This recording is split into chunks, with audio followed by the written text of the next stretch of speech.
오늘은 사두개인들과의 부활 논쟁, 사두개인들과의 부활 논쟁이라는 제목으로 말씀의 은혜를 나누겠습니다. 오늘 말씀의 주제가 부활과 천국입니다. 흥미진진하겠죠, 여러분들. 기존에 부활 주일날 부활 설교를 여러분들 얼마나 많이 들어봤어요. 그래요, 안 그래요, 여러분? 부활이라는 주제에 대해서 우리는요, 목사님 내가 알 만큼 알아요. 내가 지금 신앙생활을 50년 넘게 했는데 이 부활절마다 이 부활절 설교를 얼마나 많이 들었는데 뻔한 거 아니에요 라고 생각할 수 있습니다. 물론 그런 부분도 없지 않아 있습니다. 그러나 여러분 오늘 제가 이제 이 부활에 관련된 말씀을 준비하면서도 저도 또 새롭게 발견한 내용들도 많고요. 또 이 말씀을 준비하면서 누렸던 은혜도 많습니다. 오늘 이 시간에도 이 말씀을 나눌 때 저와 여러분 가운데 하나님이 주시는 큰 은혜가 넘쳐나기를 축복합니다. 여러분, 제가 말씀을 준비하면서 느꼈던 점 중에 하나가 뭐냐면 우리가 부활신앙에 대한 올바른 그런 기초를 다지고 살아가야 된다는 거예요. 부활신앙에 대해서 모르는 사람들은 없어요. 내가 예수를 믿는 신자라면 우리는 죽어서 죽음이 끝이 아니라 죽음 이외에 그죠? 부활할 존재들이다. 영생할 존재들이다. 그래서 하나님 나라에서 영원히 살 것이다 라는 것을 여기 계신 분들 중에서 모르는 사람은 아무도 없어요. 그죠? 그건 잘 알고 있어요. 근데 이제 중요한 것은 그런 부활신앙이 실제로 우리 현실의 삶 속에서 하나님을 만날 준비를 잘하고 살아가고 있는데 도움이 되느냐라는 거예요. 그런 부활신앙을 가지고 살잖아요. 그럼 현실 속에서도 여러분들은 하나님을 만날 준비를 잘하고 살아가고 계십니까? 네. 아멘 하셔야죠. 이거 아멘 안 하니까 내가 답답한 거지. 여러분 왜 부활신앙을 다 가지고 있으면 우리의 매일의 삶은요 이게 하나님을 만날 준비를 하고 살아가는 거 아니에요? 그래야 되잖아요. 근데 질문을 하니까 벌써 이제 당황스럽죠. 부활신앙은 부활신앙인데 우리 현실 속에서는 현실의 삶이 어떡하죠? 빡빡한 현실의 삶을 살아내는 게 버겁고 힘드니까 부활해서 하나님 만나는 거는 이제 부활해서 이제 그 나라 가봐야 아는 문제고 지금 현실은 내가 현실에서 내 삶을 살아내야 되니까 이게 이원론화돼 있다고요, 이게. 그러니까 하나님 만날 준비가 우리는 제대로 안 돼 있는 경우가 많다라는 거죠. 그래서 오늘 말씀에 사실은 부활신앙의 가장 큰 핵심이고 주제가 되는 건 뭐냐면 저는 그렇게 생각해요. 우리의 삶 속에서 하나님을 만날 준비를 잘하고 살아가는 것이다. 부활신앙이 꼭 그거라니까요. 여러분들 다시 물을게요. 하나님 만날 준비 잘하면서 살고 계시나요? 바라기는 매일매일 저와 여러분의 삶 속에서 하나님과의 친밀한 교제가 이루어지는 삶이 되기를 주님의 이름으로 축복합니다. 자, 이런 이제 부활에 대해서 오늘 이제 말씀을 주제로 나눌 텐데요. 자, 본문을 읽으면서 시작하겠습니다. 마태복음 22장 23절 같이 읽읍시다. 시작. 부활이 없다 하는 사두개인들이 그날 예수께 와서 물어 이르되. 오늘 본문은요. 이 부활이 없다라고 하는 사두개인들이 예수님께 와서 이 부활에 대한 애매한 질문을 함으로써 이제 벌어지고 있는 논쟁이거든요. 그래서 먼저 이 사두개인들, 이 본문에 등장하는 사두개인들이 누군지를 좀 설명을 드려야 돼요. 이 사두개인들은 제사장 반열에 있는 자들이에요. 라이프 성경 사전을 보니까 이 사두개인들에 대해서 잘 정리가 되어 있더라고요. 제가 그대로 읽어드릴게요.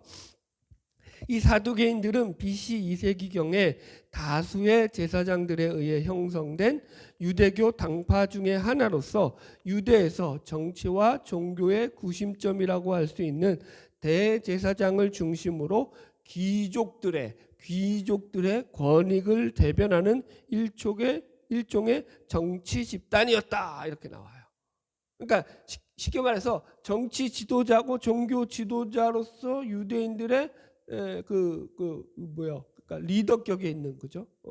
상위, 쉽게 말해서 우리 식으로 말하면 상위 1% 안에 들어가는 그 부자들 대열에 올라 있는. 그래서 유대 나라에서 현실적으로 그들의 정치 종교적 지도자로서 자신들의 지위와 권력을 통해서 세상에서 부유한 삶을 영위하고 있던 자들이 바로 이 사두개인들이에요.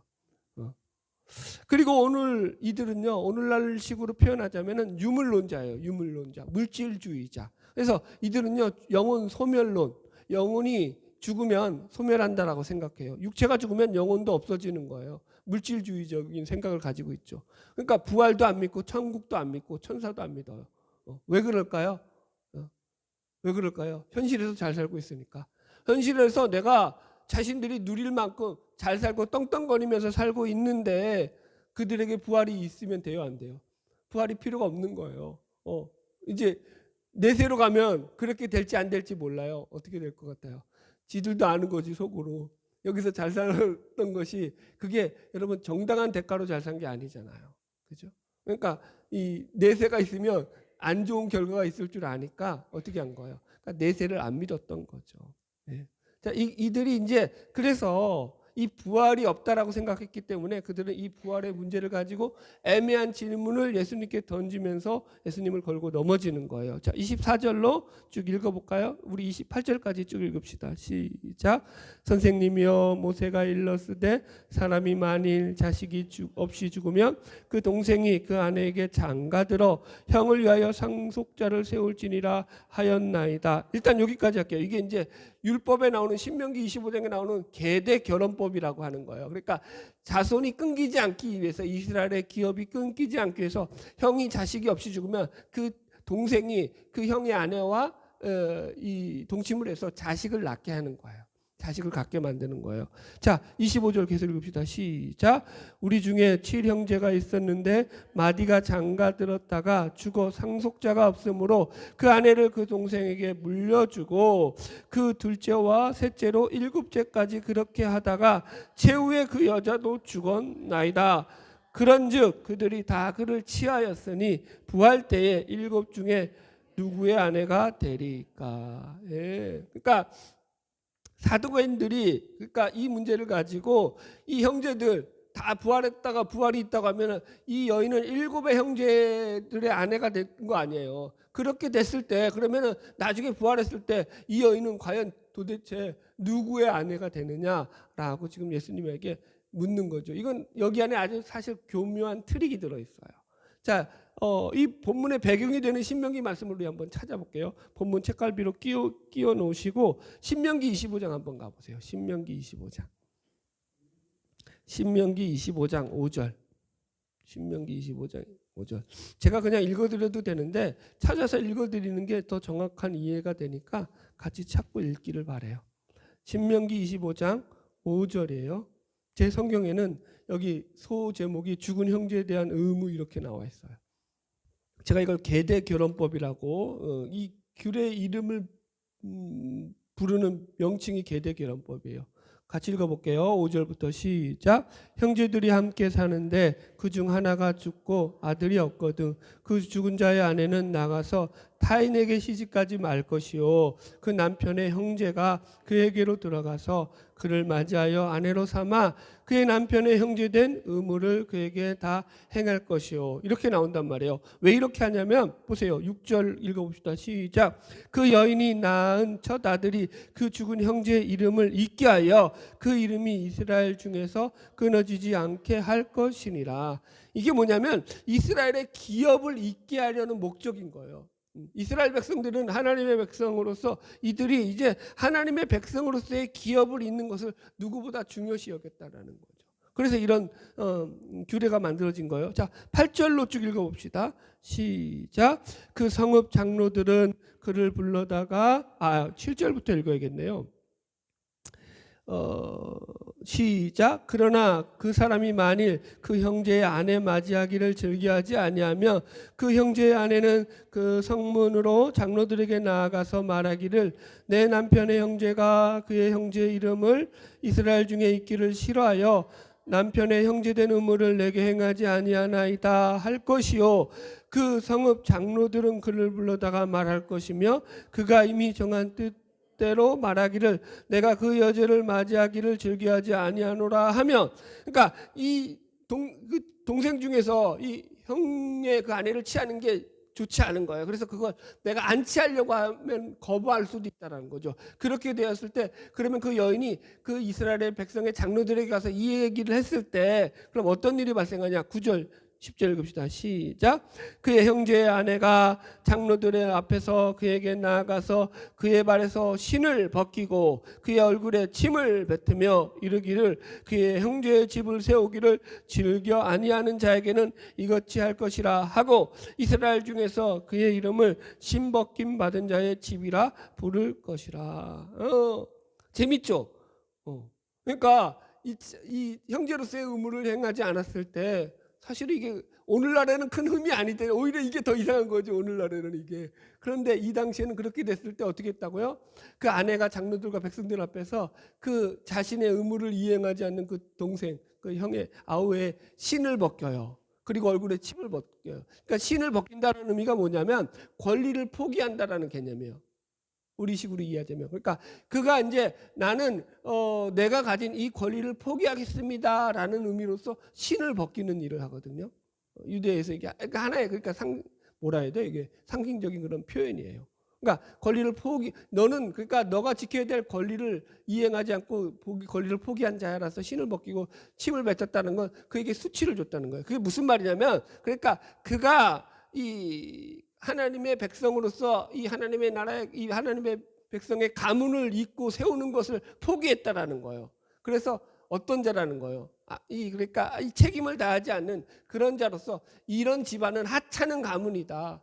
이 집안은 볼 거 없는 가문이다라는 거라고 해서 10절에 보면은 이런 그 이름을 신 벗긴 자의 집이라고 부를 것이다라고 나와요. 신 벗긴 받은 자의 집.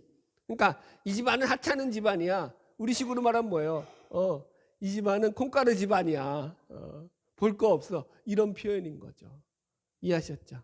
자, 그렇다라는 거 지금 이제 제가 이 본문을 설명해 드렸으니까 이 본문의 이 계대 결혼법에 대한 이 규례는 결혼 승계 문제를 통해 가지고 가문을 잇게 하는 것이 목적이었지. 그죠? 이 아내가 누구의 아내가 되는 것은요. 여기에 주제가 아니라고요. 중심 내용이 아니라는 거죠. 그럼에도 불구하고 사두개인들은 이런 율법의 애매한 점을 이용하여서 지금 예수님을 공격하고 있는 거예요. 자, 이제 부활에 대한 오해로 다시 이제 본문을 들어갑시다. 마태복음 22장 29절로 넘어갑시다. 이렇게 이제 이들이 질문을 하니까 예수님이 이렇게 답변을 하셔요. 29절 읽읍시다. 시작. 예수께서 대답하여 이르시되 너희가 성경도 하나님의 능력도 알지 못하는 고로 오해하였도다. 예수님께서 하신 말씀은 너희가 하나님의 능력도 모르고 성경도 몰라. 그래서 네가 지금 부활에 대해서 오해하고 있어 라고 얘기하고 있다고요.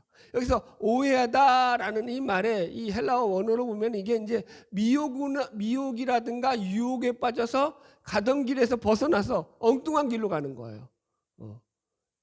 죄하고도 비슷하죠. 죄 하마르티아도 관역에서 벗어나서 지 마음대로 가는 거잖아요. 지금 여기서 그래서 오해하다라는 게 뭐냐면 정상적인 길을 가야 되는데 그 길에서 벗어나서 방황하는 걸 말하는 거예요. 이게 무슨 말이냐면 그러니까 지금 예수님의 말씀은 너희들이 성경에서도 벗어났고 하나님의 능력에서도 전혀 그것을 알지 못함으로 완전히 벗어나서 너희들이 믿고 싶은 대로 엉뚱하게 믿고 있다. 엉뚱하게 알고 있다라고 얘기하는 거죠. 그러니까 보세요. 성경에 대해서 그들이 오해한 게 뭐죠?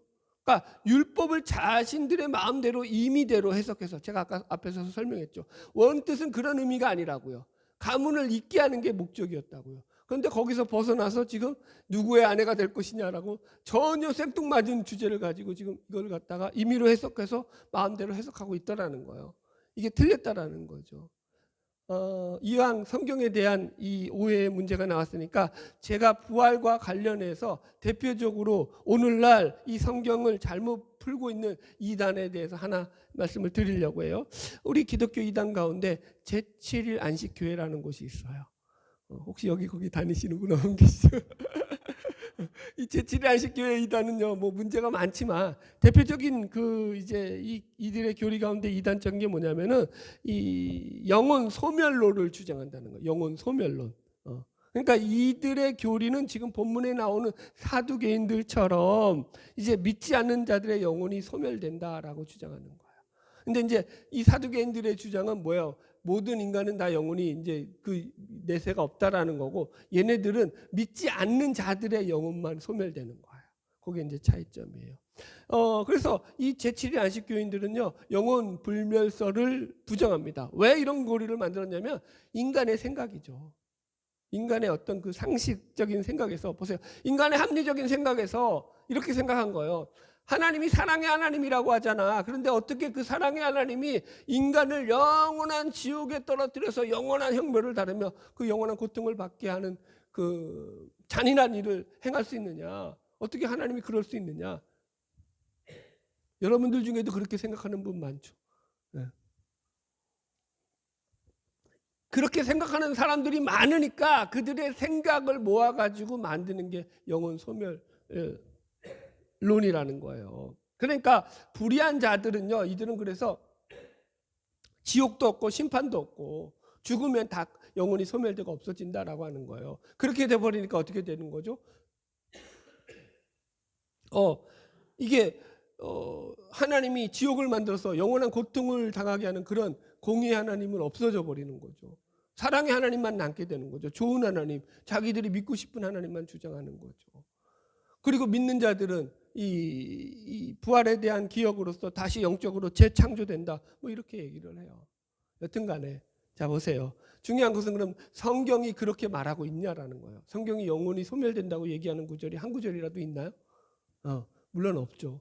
제가 몇 구절 읽어드릴게요. 히브리서 9장 27절, 한 번 죽는 것은 사람에게 정하신 일이요 그 후에는 심판이 있으리니. 심판이 있다고 얘기죠, 죽음에. 그리고 계시록 20장 13절 이하의 말씀입니다. 바다와 그 가운데서 죽은 자들을 내주고 또 사망과 음부도 그 가운데서 죽은 자들을 내주매 각 사람이 자기 행위대로 심판을 받을 때 사망과 음부도 불못에 던져지니 이는 둘째 사망 곧 불못이라. 누구든지 생명책에 기록되지 못한 자는 불못에 던져지더라. 그죠? 심판이 있고 죽음엔 심판이 있고 그 심판 가운데서 여러분 그 생명책에 이름이 기록되지 못한 자들은 불못에 던져지는 심판을 받게 된다라고 얘기한다고요. 그 불못을 우리는 둘째 사망이라고 하고 지옥이라고 말하는 걸 알고 있죠. 예수님은 그걸 그럼 뭐라고 말씀하시냐? 마태복음 25장에서 이렇게 말해요. 여기서 그들은 믿지 않는 자들이에요. 영벌에, 이 영벌, eternal punishment, 영원한 형벌에 처하고, 의인들은 영생에, eternal life, 영원한 생명을 누리는 그곳에 들어가리라 하시니라. 예수님께서 친히 심판에 대해서 얘기하시고 그 불못에 대해서 말씀하실 때 어떻게 했다고요? 인간은 영존하는 존재로서 영벌에 처하든지 영생에 처하든지 둘 중에 하나의 삶을 살게 될 것이다, 죽음 이후에. 누가 얘기했다고요? 예수님이. 그럼 여러분 이게 제일 중요하지 않아요? 예수님의 말씀인데. 인간은 영생하는 존재라는 거예요. 그래서 여러분 우리가 이걸 잘 이해해야 돼요. 여러분 우리가 보세요. 왜 열심히 전도를 하려고 할까요? 왜? 그러니까 여러 가지 이유가 있지만 우리가 영생하는 존재이기 때문에, 우리가 영원히 사는 존재이기 때문에 영원히 사라지지 않아요, 여러분들. 여러분들 보세요. 이제 우리가 10월 마지막 주에 새생명 축제를 준비하면서 기도하고 있습니다. 왜 전도를 하고 복음을 전해야 하느냐? 내 사랑하는 가족들, 내 사랑하는 그런 형제들, 내 이웃들이 지옥에 가면 안 되잖아요. 영원한 형벌, eternal punishment, 영원한 형벌을 당해서 영원한 지옥불에서 고통당하는 일이 생기면 안 되니까. 이건 여러분들 아무리 강조해도 틀린 게 아니잖아요. 그렇지 않아요? 그래서 우리는 복음을 전해야 되는 거죠. 여러분 인간의 영혼은 절대로 소멸되지 않아요. 예수를 믿는 자에게만 영생이 주어진다고요. 그죠? Eternal life, 영원한 삶, 진정한 삶. 바라기는 저와 여러분 이 복된 소식을 전하는 주님의 증인으로 살아가기를 주의 이름으로 축복합니다. 자, 사두개인들이 하나님 오해했던 것 두 번째는 하나님의 능력에 대한 오해예요. 그죠? 여기서 그래서 너희가 하나님의 능력을 오해했다라고 예수님께서 지적을 하고 있는데, 이 이건 무슨 말이냐면은 이 사두개인들이 부활에 대해서 가지는 생각의 수준이 어느 정도였냐면 그냥 인간 세상에서 우리가 세상에 처해 있는 그런 세상의 질서와 형편의 수준 정도로밖에 생각을 안 하더라는 거예요. 그것보다 조금 더 나은 수준. 그러니까 하나님도 어떻게 생각하냐면 우리의 인간의 이성의 범주에서 조금 좋은 존재. 그러니까 인간의 이성의 한계에 가둬두고 하나님을 판단하는 거죠. 부활도 그렇게 생각했다고요. 그래서 그게 잘못된 생각이다. 하나님의 능력을 니들이 오해하고 있다. 자, 30절 읽어보세요. 다 같이 읽어봅시다. 시작. 부활 때에는 장가도 아니가고 시집도 아니가고 하늘에 있는 천사들과 같으니라. 예, 보세요. 지금 예수님의 답변은 우리가 들어갈 하나님 나라, 부활 후에 우리가 들어갈 그 나라는 이 세상의 어떤 풍습과 질서 정도로밖에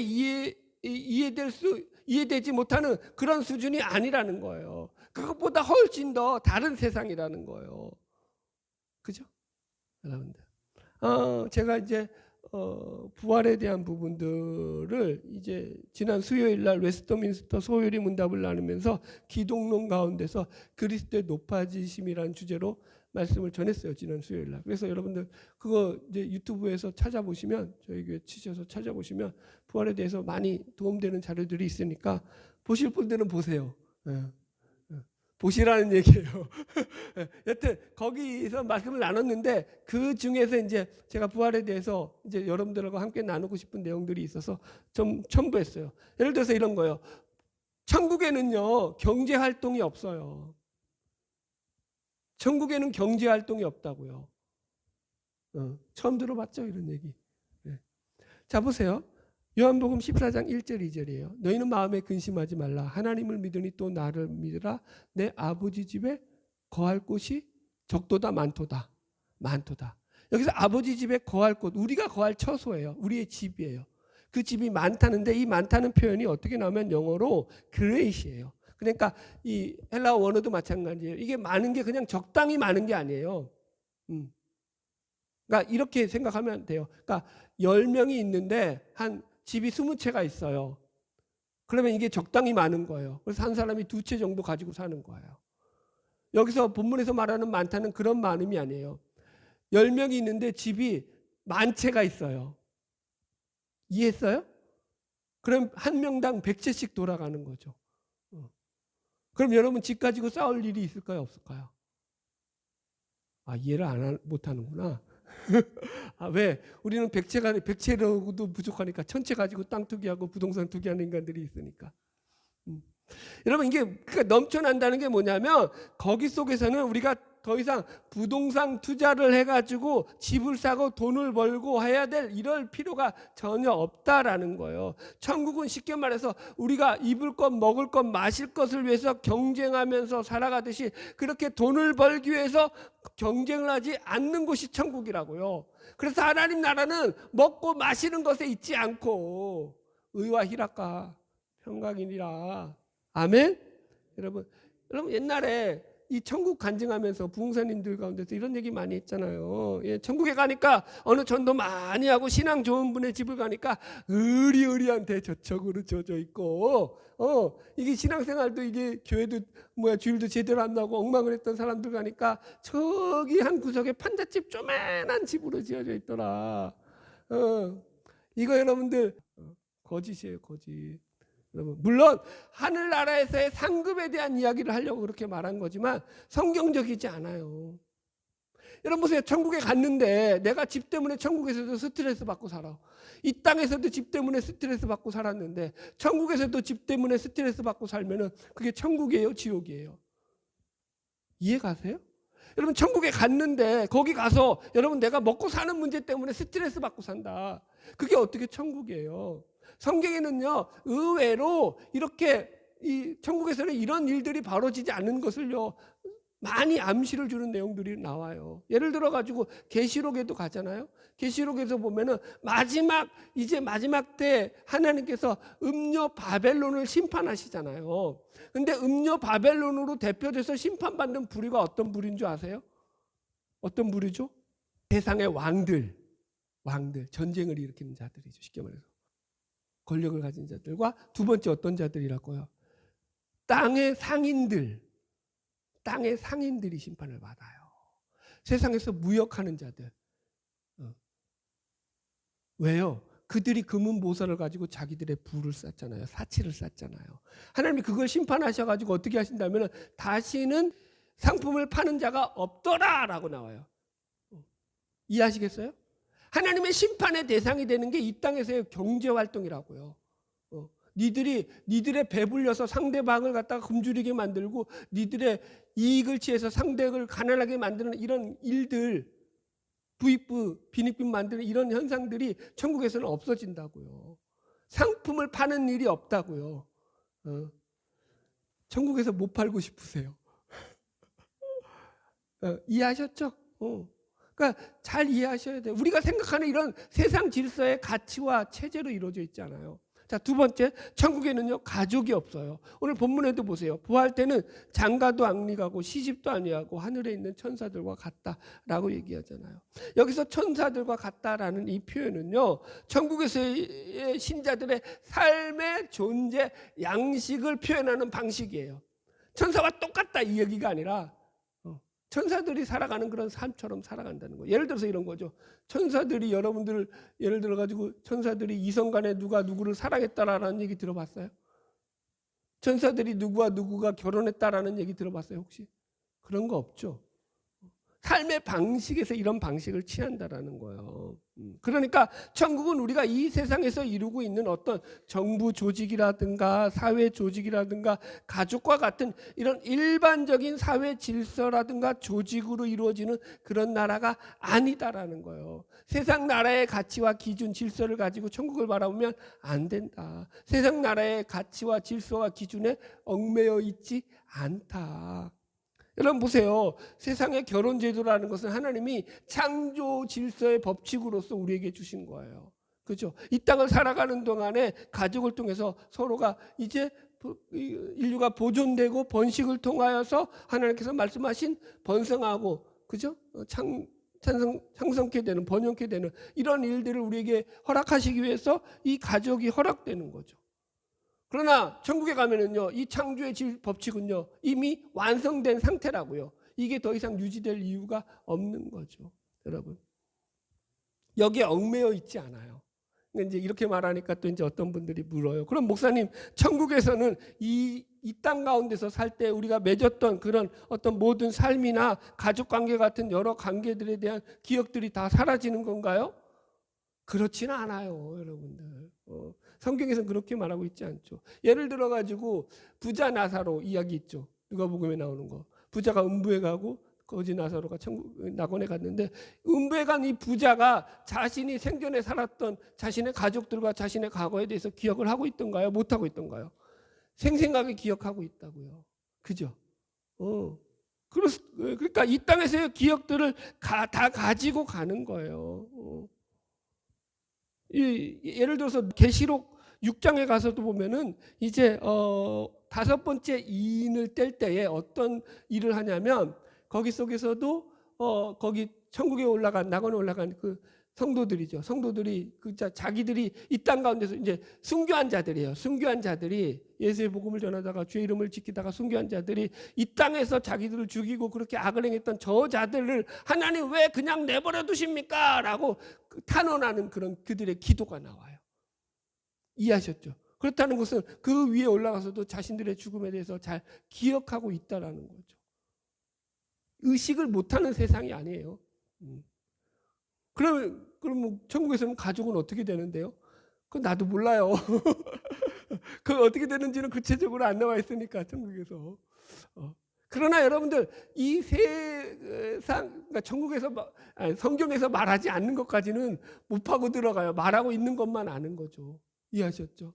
그것도 이상한 거 내면 이단되는 거예요. 저도 성경을 기준으로 해서 성경에서 말하는 것만 여러분들에게 말씀드리는 것이지. 이해가셨죠? 여러분 그래서 여튼 중요한 게 뭐라고요? 우리가 확실하게는 모르지만 이 땅에서 살 동안에 결혼 관계를 통해 가지고 가족 관계를 통해서 우리가 누렸던 기쁨이라든가 안정이라든가 평안이라든가 이런 만족감 이런 것들보다 천국에 갔을 때 훨씬 더 크고 기쁘고 넘쳐나는 안정감과 희락과 만족과 평안이 우리에게 주어질 것이라는 거예요. 아멘. 예. 별로 소망이 없어. 천국에 가고 싶은 마음이 별로 없나? 예. 돈 더 많이 벌어야 되는데 천국에서 그런 생각하시나요? 좀 말씀을 정리하겠습니다. 지금 예수님의 말씀의 핵심은 하나님께서 만드실 저 영원한 천국과 부활 생명과 내세의 질서들에 대해서 우리가 이 땅을 살아가면서 생각하고 있는 그런 세상의 질서와 그런 이 조직 같은 것들에 얽매여 있지 않다라는 거예요. 거기에서 벗어나서 생각해야 된다는 거예요. 그러니까 자꾸 하나님의 능력을 오해한다고요. 하나님은 그냥 세상에서 아주 남들보다 조금 더 힘이 센 존재 정도로만 여기는 거죠. 그렇지 않다라는 거죠. 예. 이왕 천국에 대한 이야기가 나왔으니까 제가 이제 이 천국에 대한 설명을 조금 더 드리려고 해요. 천국은 자 보세요. 하나님 나라인 저 천국은요. 세상 나라의 풍습과 질서에 얽매여 있지 않다라고 제가 말씀을 드렸어요. 이 말인즉슨 무슨 말이냐면은 천국은 제약으로 오염되어서 저주받고 고통받는 이런 제약된 세상의 원리가 더 이상 통용되지 않는 나라라는 거예요. 그래서 천국에 대표적으로 몇 가지 없는 게 있죠. 그죠, 여러분들? 예를 들어 가지고 천국에 아까도 경제활동이 없다 그랬고 가족이 없다 그랬고 그 다음에 보세요. 천국에는요 바다가 없어요. 바다가. 읽어드릴게요. 계시록 21장 1절 또 내가 새하늘과 새 땅을 보니 처음 하늘과 처음 땅이 없어졌고 바다도 다시 있지 아니하더라. 예. 왜 바다가 없다라고 얘기하냐면 이 바다라는 건요 그냥 물리적인 바다가 없다 이 얘기가 아니에요. 제가 바다를 얼마나 좋아하는데 바다가 없으면 안 돼요. 바다 있어요. 여튼 간에 여기서 물리적인 바다가 없다 이게 아니라 바다로 상징되고 있는 죄의 유혹과 방황이 없다고요. 바다가 상징하는 게 뭐죠? 다 악한 죄된 짐승들이 어디로부터 나오죠? 바다로부터 나온다고요. 죄의 유혹이 없다라는 거예요. 그러니까 죄로 말미암아서 생겨나는 인간관계의 갈등과 분열이 없는 거죠. 죄로 말미암아서 생겨나는 미움과 시기와 질투와 분쟁과 다툼과 전쟁이 없는 거죠. 천국에서도 그렇게 살면 좋겠어요? 나 저 인간 우리 집보다 더 큰 집 사니까 꼴 보기 싫어. 여러분 이 세상에서는요 얼마든지 그럴 수 있다고요. 내가 열심히 살아서 열심히 살기만 해서 성공할 수 있다며 열심히 살죠. 근데 그렇지 않잖아요. 여러분 천국은 그게 없는 거예요. 서로가 서로를 지배하려고 욕심을 부리는 일이 없는 거죠. 남편과 아내가 내가 더 너보다 잘났어 이런 싸움이 없는 거예요. 나라와 나라끼리 전쟁이 없는 거예요. 분열이 없는 거죠. 자, 천국에는 또 사망이나 애통이나 곡하는 것이나 질병이나 고통이 없어요.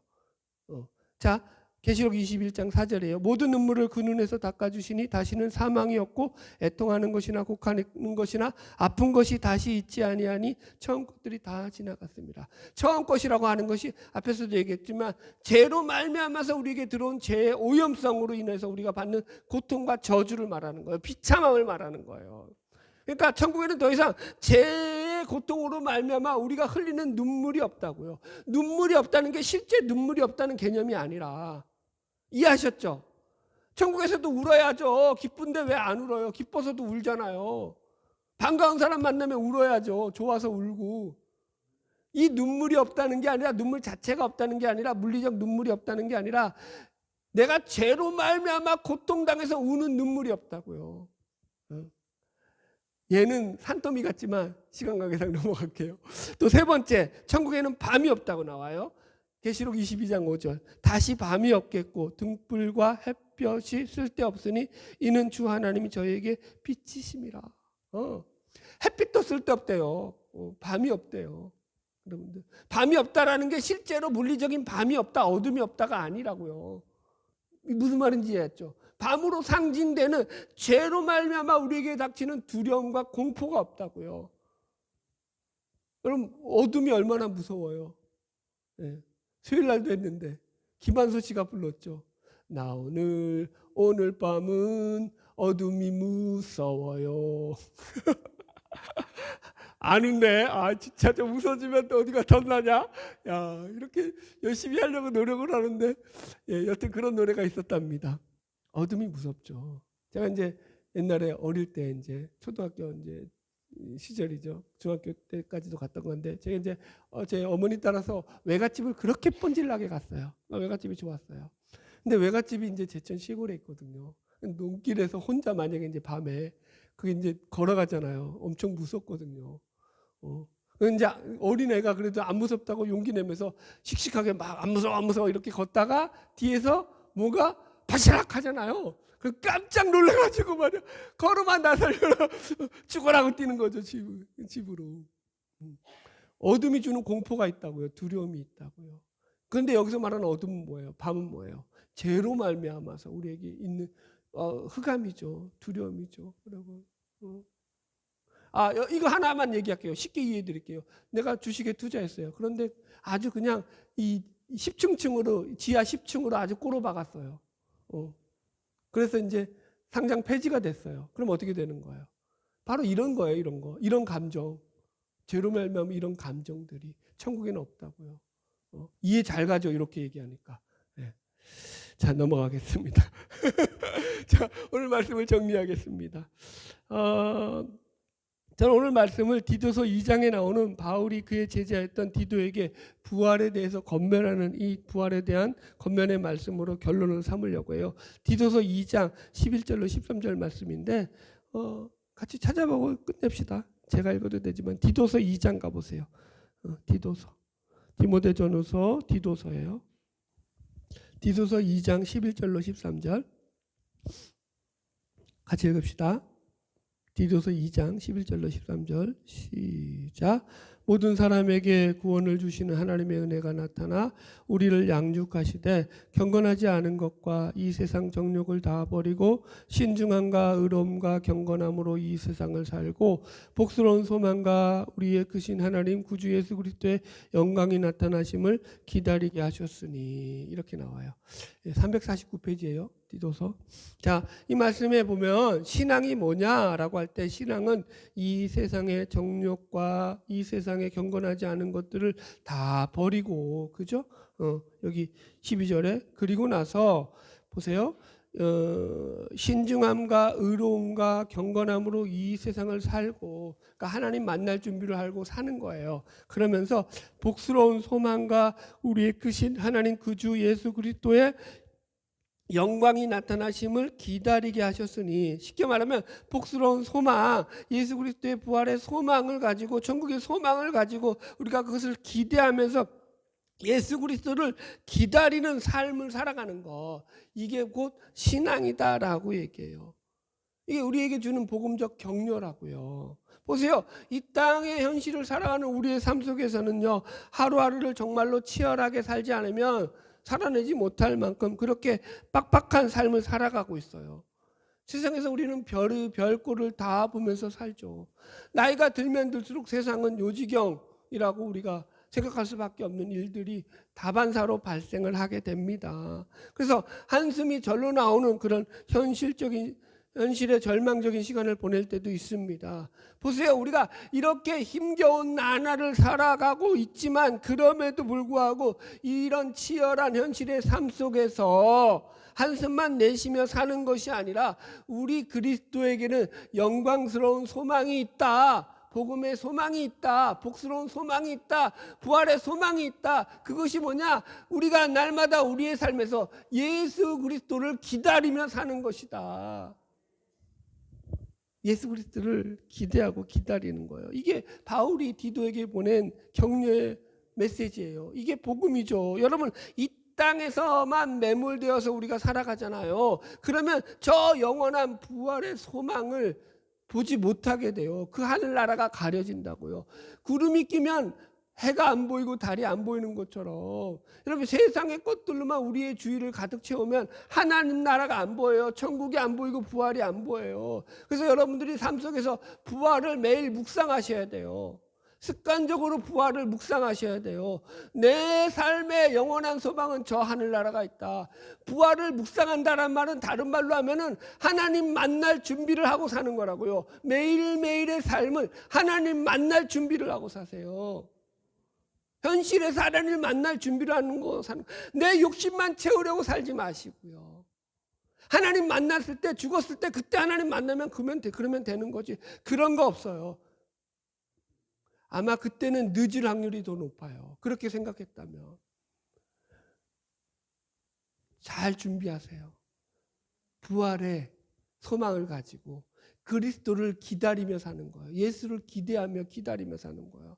현실에서 우리가 낙심하지 말고 절망하지 말고 이 현실의 삶이 우리를 짓누르고 있더라도 거기에 매몰되지 말고, 아니야, 나는 저 영원한 그 나라의 소망을 가지고 있어. 나는 내가 기다리는 예수 그리스도가 있어. 그분이 나를 일으켜 세울 거야.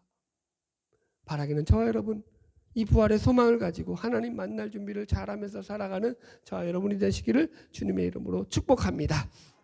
다 같이 찬송가 488장 찬양하겠습니다.